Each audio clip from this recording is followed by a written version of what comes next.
fait, j'ai trouvé mon rythme, j'ai trouvé un bon contact de balle et j'ai trouvé la hauteur de balle que je souhaite. Bien sûr, l'échauffement continue et que maintenant je passe de façon un peu plus classique au sandwich. D'ailleurs, ça c'est ceux de mon fiston là qui joue le Grand Prix, mais je vais prendre les miens. Alors, j'ai 3 wedges. Hein.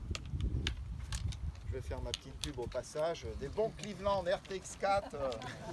C'est vraiment le top. N'empêche que, blague à part, pour ceux qui sont dans le golf depuis un moment, c'est une marque qui a été leader mondial du sandwich. Bon voilà, ils ont cette spécificité. Donc, ils ont beaucoup étudié la question et c'est vrai que c'est des très très bons sandwich de qualité.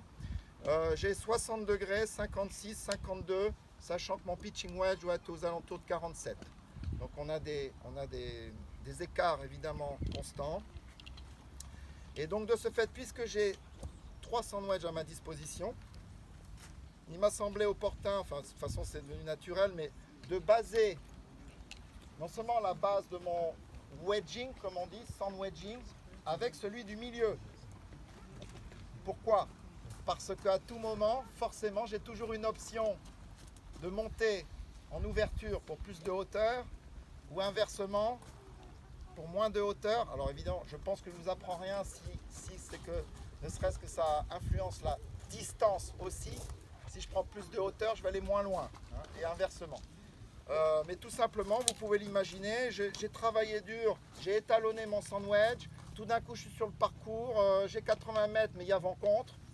Bah, plutôt que de me dire alors combien je vais rajouter dans l'amplitude, il faut que je tape plus fort, machin, il y a le vent contre. Moi je vais jouer 80 mètres, je vais jouer 80 mètres sauf que je vais prendre un 52 au lieu d'un 56. Et le fait que le 52 va propulser la balle plus basse, donc plus pénétrante, fait le job. L'utilisation de l'équipement à bon escient pour son avantage. Bon, maintenant il y a beaucoup d'entre nous, joueurs qui avons un 58 et un 52. Et puis le pitching wedge. Donc bon, là pareil, il y a le même principe. Je conseillerais à tous les jeunes, enfin jeunes ou non jeunes, de toute façon on s'en fiche, mais à tout joueur qui est formule 58-52 wedge, de baser son sandwedging sur le 52.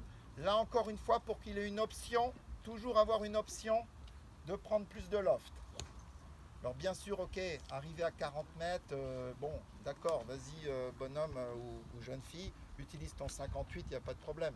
C'est normal parce qu'à 52 degrés, il n'y a plus trop de loft. À 30 mètres, 40 mètres, on ne va peut-être pas facilement réussir à l'arrêter vite la balle. Ok, donc bref, moi 56. Voilà. Juste une question, Ouais. 52, tu peux l'ouvrir aussi un peu. Oui, mais justement, tu vois là tout de suite, tu vas rentrer dans... Tu commences à altérer à partir d'un système de base qui est au plus simple. Donc je dis toujours, attends, est-ce que ton matériel, c'est pas pour rien qu'on a 14 clubs? J'adore dire, pensons, soyons sympas vis-à-vis de nos cousins les hockeyeurs sur gazon, qui eux les pauvres n'ont qu'un club. Alors eux sont obligés de bidouiller. Hein. Alors là les poignets, là vas-y gogo. Hein. On est d'accord, s'ils veulent la lever, ils sont obligés de faire la fameuse cuillère qui est le pire ennemi du golfeur. Et puis s'ils veulent faire la balle basse, ainsi de suite. Nous on a tout ce matériel là, on est gâtés pourris, 14 clubs. Donc à partir de là, voilà. S'il y a une solution dans ton équipement, autant garder les bases et